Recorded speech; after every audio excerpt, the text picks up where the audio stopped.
స్తోత్రం. మరి మన మధ్యలో సాల్మన్ ఉన్నాడు, చిన్న బిడ్డ. ఈయనది అమలాపురం దగ్గర ఎరుసుబండి అండి. మరి ఇక్కడ చర్చిలో ఉపవాస ప్రార్థన జరిగితే వాక్యం చెప్పడానికి వచ్చాను. మరి బాబు గురించి అమ్మగారు మన మధ్యలో శాస్త్రి గారు చెప్పారు. మరి కొన్ని కీర్తనలు చూడకుండా చెప్పేస్తాడని చెప్పడం జరిగింది. మరి చక్కగా మరి బాబు చెప్పే కీర్తనలు వినండి, చూడకుండా చాలా బాగా చెప్పాడు. మీ పిల్లలకు కూడా మరి సాక్ష్యం మీద వినిపిస్తే, అంతేకాకుండా నేర్పిస్తే వాళ్ళు కూడా చక్కగా వాక్యం నేర్చుకుంటారు, కంఠస్థం పెడతారు. వాళ్ళకి వాక్యం వాళ్ళకి జీవితానికి ఎంతో, మరి ఆత్మీయ జీవితానికి ఎంతో ఉపయోగకరంగా మేలుకరంగా ఉంటుంది. అంతేకాకుండా పెద్దయ్యకు కూడా దాని త్రోవలోంచి తప్పిపోరు. మరి దేవుని రక్షణ, దేవుని ఆశీర్వాదం పొందుకుంటారు. దేవుని చేతిలో బలమైన ఆయుధాలుగా వాడబడతారు.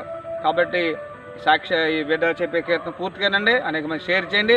మీ చిన్నపిల్లలు కూడా చూపించి వారిని ప్రోత్సహించండి. వాక్యాన్ని చదవడం, కంఠస్థ పెడతాం, నేర్పించండి. కీర్తనలు మహమ్మతుని చాటున నేసించువాడే సరస్వతిని నీడను విశ్రించువాడు ఆయనే నా కోట, నీ నమ్ముకును నా దేవుడని నేను యెహోవాను గురించి చెప్పుచున్నాను. వేటగాన్ని ఊళ్ళో నుండి ఆయన నిన్ను విడిపించును.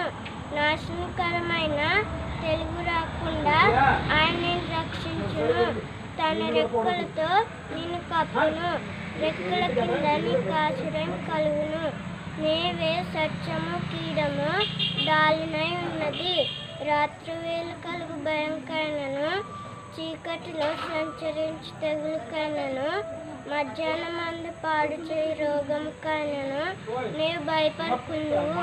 నీ ప్రక్కన ఏ మంది పన్నను, నీ కుడి పక్కన 10,000 మంది కూలినను నీకు అపాయం ఏమీ రాదు.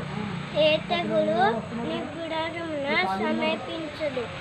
నీ మార్గమన్నిటిలో కాపాడుటకు ఆయన నిన్ను గూర్చి తన దూతలను ఆజ్ఞాపించును. నీ పాదములకు రాయి తగలకుండా వారు తన చేతుల మీద ఎత్తి పట్టుకుందురు. నీవు సింహాలను నాగపాండమును అణగత్రొక్కెదవు, కొదవ సింహాలను భుజంగులను అణగత్రొక్కెదవు. అతను ప్రేమించున్నది కనుక నేను అతన్ని తప్పించదను. అతన్ని నామం ఎరిగిన వాడు కనుక నేను అతన్ని గణపరచదను. అతను నాకు మొరపెట్టగా నేను అతనికి ఉత్తరం ఇచ్చదను.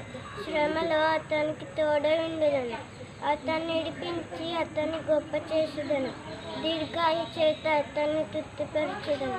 నా రక్షణ అతనికి చూపించదను. తన దుష్టుల ఆలోచన చెప్పున నడవక, పాపుల మార్గము నిలువక, అపవాసకులు కూర్చుండు చోటన కూర్చుండక, యెహోవా ధర్మశాస్త్రమందు ఆనందించుచు దీవారాత్రము దానిని ధ్యానించువాడు ధన్యుడు. అతడు నీటి కాలవ యోరను నాటపన్నునై ఆకువాడక తన కాలమందు పొలమిచ్చు చెట్టు వలె ఉందురు. కాబట్టి న్యాయమర్శలో దుష్టులు, నీతిమంతుల సభలో పాపులు నిలవరు. నీతిమంతుల మార్గము యెహోవాకు తెలియను, దుష్టుల మార్గము నాశనకు నడుపును.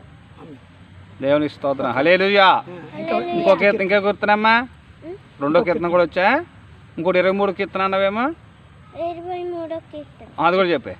యెహోవా నా కాపరి, నాకు లేమి కలగదు. పచ్చికల చోట్లను ఆయన నన్ను పరుండు చేయుచున్నాడు. శాంతికరమైన జలముల యొద్ద ఆయన నన్ను పరుండు చేయుచున్నాడు. శాంతికరమైన జలముల యొద్ద ఆయన నడిపించున్నాడు. నా ప్రాణంకను శాంతించున్నాడు. గాఢంధకారపు లోయలో నేను సంచరించినను ఏ అపాయము భయపడను. నీవు నాకు తోడే ఉండువు. నీ దుడ్డి కర్ర, నీ దండము నన్ను ఆదరించును. నీ శత్రువుట భోజనము సిద్ధపరచదువు. నూనెతో నా తల అంటి ఉన్నావు. నా గిన్నె నిండి పరుచున్నది. నేను బ్రతు దినాన్నియు కృపాక్షేమంలే నాయంట వచ్చును. చిరకాలము యెహోవా మందిరంలో నివాసం చేసేదను.